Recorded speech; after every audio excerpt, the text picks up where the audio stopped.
Olá, meus cumprimentos a todos.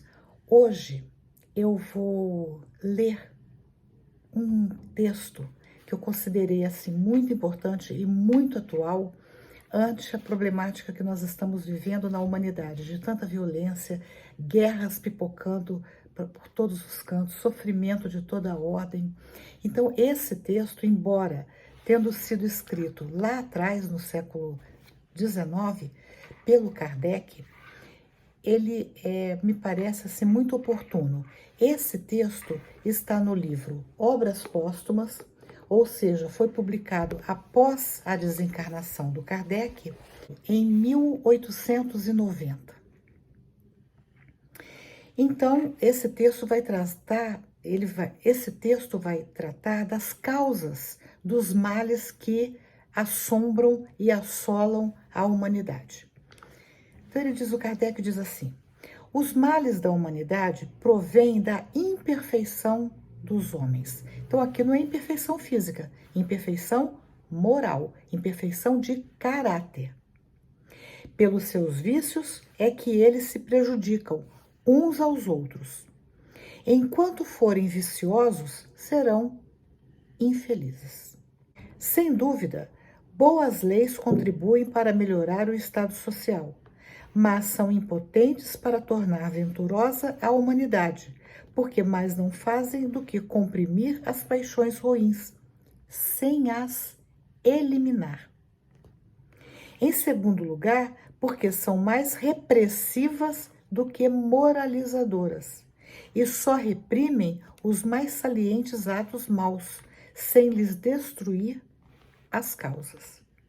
Aliás, a bondade das leis guarda relação com a bondade dos homens.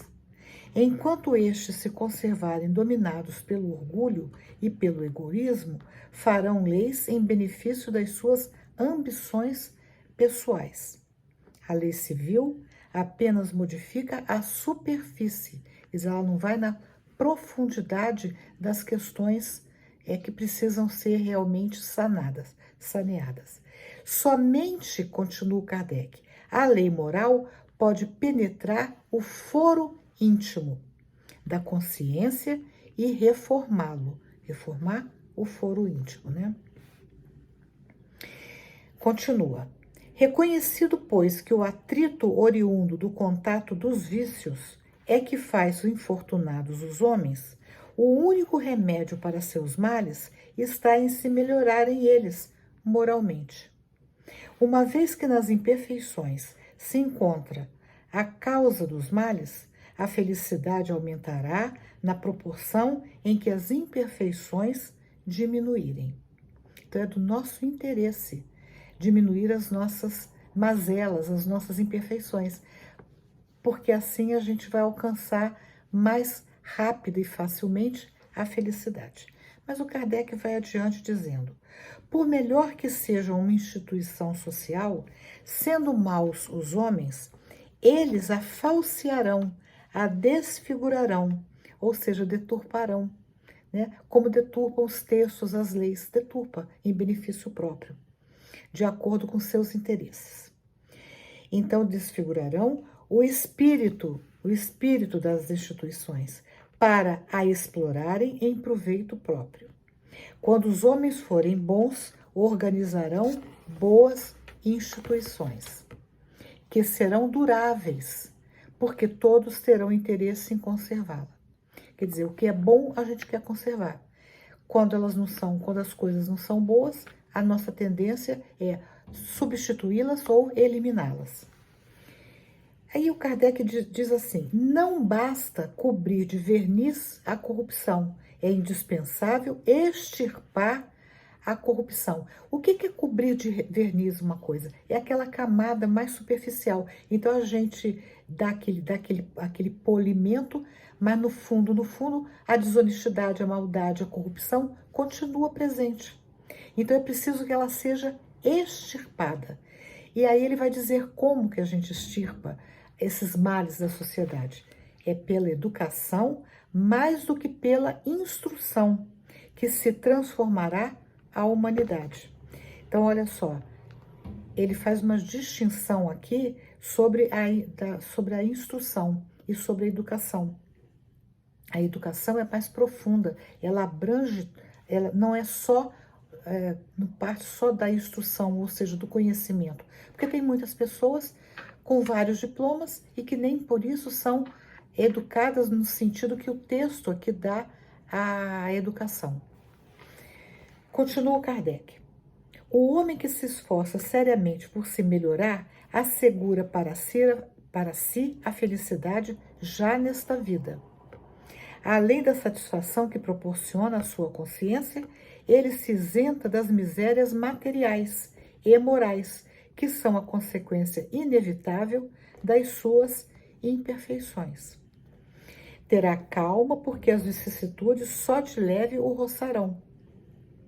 Ou seja, o homem, que na verdade é aquele homem de bem, né, que é voltado para o bem, ele tem calma, e porque tem calma, as dificuldades da vida não o atingirão gravemente, porque é isso que significa roçarão. Roçarão é atingirão, não vão atingi-lo com aquela força que atinge quem se desestrutura facilmente. Continua, gozará de saúde, porque não estragará o seu corpo com os excessos. Será rico, porque rico é sempre todo aquele que sabe contentar-se com o necessário. Terá a paz do espírito, porque não experimentará necessidades fictícias, ou seja, necessidades falsas, nem será atormentado pela sede das honrarias e do supérfluo, pela febre da ambição, da inveja e do ciúme. Indulgente para com as imperfeições alheias, menos sofrimentos lhe causarão elas, quer dizer, as imperfeições dos outros, que antes lhe inspirarão piedade e não cólera, evitando tudo que possa prejudicar o seu próximo por palavras ou por atos, procurando, ao invés, fazer tudo o que possa ser útil e agradável aos outros. Ninguém sofrerá com o seu contato. Quer dizer, ele está falando aqui que o homem que se educa, a convivência com ele se torna mais amena, mais agradável, porque ele não é agressivo, ele não é arrogante, ele não é prepotente, ele procura fazer o bem, mesmo aqueles em quem ele encontra dificuldades, mas ele entende que a dificuldade do outro pode ser a sua dificuldade, ou pode ter sido. Então, ele vai ter compreensão com essas dificuldades. Kardec continua dizendo: vivam juntos alguns homens animados desses sentimentos e serão felizes, quanto comporta a nossa terra. Serão felizes quanto comporta a nossa terra, porque nós sabemos que a nossa terra ainda é um orbe de provas e expiações. Então, a felicidade total, nós não atingiremos essa felicidade ainda, mas o quanto ela comporta, a gente se modificando, essa felicidade será gradativamente implantada e será possível. Ele continua, ganha assim passo a passo, quer dizer, de pouquinho em pouquinho, esses sentimentos, todo um povo, toda uma raça, toda a humanidade, e o nosso globo, a nossa terra, tomará lugar entre os mundos ditosos. Quer dizer, aos poucos ela vai avançando até que ela chegue a uma situação de mundo onde o mal vai ser suplantado pelo bem. Essa é a característica do mundo ditoso. O mundo de provas e expiações, no mundo de provas e expiações, nós sabemos que o mal é superior ao bem. Daí o Kardec faz uma pergunta. Ele fala assim: será isso uma utopia? Quer dizer, a mudança de comportamento do homem, será isso uma utopia? Se-lo-á para aquele, responde ele, que não crê no progresso da alma. Não o será para aquele que crê na sua perfectibilidade indefinida. Então, quem acredita que a alma possa se melhorar, crê nesse avanço da humanidade. E aí ele vai continuar dizendo assim: O progresso geral é a resultante de todos os progressos individuais, mas o progresso individual não consiste apenas no desenvolvimento da inteligência, na aquisição de alguns conhecimentos. Aqui ele está retomando a questão da instrução versus educação, né? Então, não basta que a gente adquira um monte de conhecimento. Isso não é suficiente para que o nosso progresso real se faça. Nisso, mas não há que uma parte do progresso. Então, o desenvolvimento intelectual é importante, mas ele é só uma parte do progresso, que não conduz necessariamente ao bem, pois que há homens que usam mal o seu saber. E não é isso que a gente vê no cotidiano? Pessoas que são muito inteligentes, mas que usam a sua inteligência para a prática do mal? O progresso, continua Kardec, consiste, sobretudo, no melhoramento moral, na depuração do espírito, na extirpação do mal que ainda existe em nós. Esse é o verdadeiro progresso, o único que pode garantir a felicidade ao gênero humano, por ser o oposto mesmo do mal. Muito mal pode fazer o homem de inteligência mais cultivada. Aquele que se houver adiantado moralmente, só o bem fará. Então, por quê? O homem que se adianta moralmente é aquele homem que tem empatia, que cultiva a justiça, que cultiva a solidariedade, a honestidade, a bondade, o altruísmo. Então, a tendência nesse homem é fazer o bem e não o mal. Ele se coloca no lugar do outro. E o Kardec continua dizendo, é, pois, do interesse de todos o progresso moral da humanidade. Porque não é bom a gente viver numa sociedade onde o bem prevaleça? É bom para a humanidade, é bom para nós, para cada um de nós. Ele continua dizendo, mas quem importa a melhora e a felicidade das gerações futuras àquele que acredita que tudo se acaba com a vida. Aqui ele está entrando num aspecto filosófico. Quer dizer, aquelas pessoas que acham que a vida começa com o nascimento e termina com a morte, ela tem a tendência de achar que não adianta fazer nenhum esforço para se melhorar. Ele faz uma outra pergunta. Que interesse tem ele em se aperfeiçoar, em se controlar, em domar as suas paixões inferiores, em se privar do que quer que seja a benefício de outras pessoas? Nenhum, acredito Kardec. A própria lógica lhe diz que o seu interesse está em gozar depressa, quer dizer, usufruir de todos os prazeres que existem na Terra, porque ele é uma pessoa que não tem uma visão espiritualista da vida.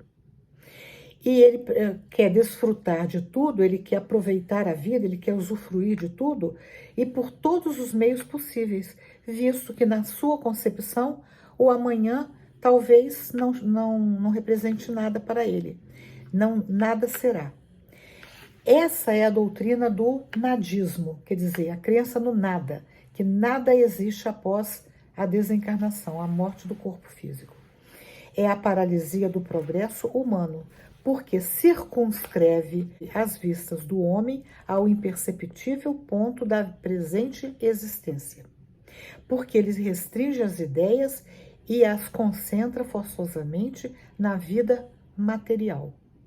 Com essa doutrina, ou seja, com a doutrina do nadismo, o homem, nada sendo antes nem depois, cessando com a vida todas as relações sociais, a solidariedade é uma palavra vã, a fraternidade uma teoria sem base, a abnegação em favor de outrem mero embuste, ou seja, é uma mentira, é uma enganação. O egoísmo é um direito natural. A vingança, um ato de razão, quer dizer, tem razão em se vingar. O suicídio, o fim lógico daquele que carente de recursos e de expedientes, nada mais espera e não pode safar-se de nenhum tipo de sofrimento. Uma sociedade fundada sobre o nadismo traria em si a semente da sua própria dissolução. Outros, porém, são os sentimentos daquele que tem fé no futuro, que sabe que nada do que adquiriu em saber e em moralidade lhe estará perdido. Quer dizer, vai fazer parte da sua bagagem real, né? É o que a gente aprendeu, o que a gente conquistou, o que a gente desenvolveu em virtude, nós levamos conosco, porque entendemos que a vida não termina com a morte do corpo físico. Que o trabalho de hoje dará seus frutos amanhã, que ele próprio fará parte das gerações por vindouras, mais adiantadas e mais ditosas. Então aqui está embutida a ideia da reencarnação, porque eu posso reencarnar lá na frente como meu neto, ou como eu reencarno, volto a viver na Terra ou em outro local, então eu vou ser herdeiro de tudo que eu plantei nesta vida. Ele sabe que trabalhando para os outros, trabalha para si mesmo. Sua visão não se detém na Terra. Ela abrange a infinidade dos mundos que lhe servirão um dia de morada, porque nós não necessariamente permaneceremos na Terra. Na medida do nosso progresso, nós podemos sim passar para outros mundos mais prósperos, mais adiantados, quando o nosso psiquismo já não estiver mais vinculado a essa situação de mundo de provas e expiações.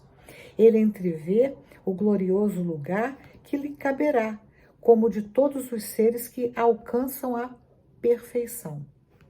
Com a fé na vida futura, dilata-se-lhe o círculo das ideias, suas ideias se ampliam. O porvir, o futuro, lhe pertence. O progresso pessoal tem um fim, uma utilidade real. Então, investir no nosso progresso tem um objetivo real. É bom para mim, não é bom só para os outros, é bom também para mim. Da continuidade das relações entre os homens nasce a solidariedade. A fraternidade se funda numa lei da natureza e no interesse de todos. A crença na vida futura é, pois, elemento de progresso porque estimula o espírito. Somente ela pode dar ao homem coragem nas suas provas, porque lhe fornece a razão de ser dessas provas. Perseverança na luta contra o mal, porque lhe assina um objetivo. A formar essa crença no espírito das massas é, portanto, o em que devem aplicar-se os que a possuem. Então aqui Kardec deixa claro que a crença na vida futura, ela estimula o espírito a perseverar, a não desistir diante das batalhas, das lutas da vida, né? Ele vai entender que as provas são importantes, porque sempre traz alguma aprendizagem para nós. E aí ele persevera, ele não desiste, ele vai adiante. E lá no final desse parágrafo, ele fala uma outra coisa muito importante, porque ele diz que o homem que tem fé no futuro, ele também pode contribuir para aquelas pessoas cuja fé não está muito bem sedimentada, para dizer para essas pessoas que não desista, que vá em frente. Quer dizer, encha aquelas pessoas de esperança, de vontade de vencer as suas dificuldades e assim contribuir para que as massas também se beneficiem com o conhecimento que esse homem que tem fé no futuro já possui. Basicamente é esse o texto, ele continua. Eu sugiro que quem tiver interesse leiam, tá então repetindo no livro Obras Básicas. E eu vou me despedindo por aqui. Se gostaram do vídeo, dê um joinha, compartilhem e se desejarem se inscrevam no canal. Até o próximo vídeo, se Deus quiser.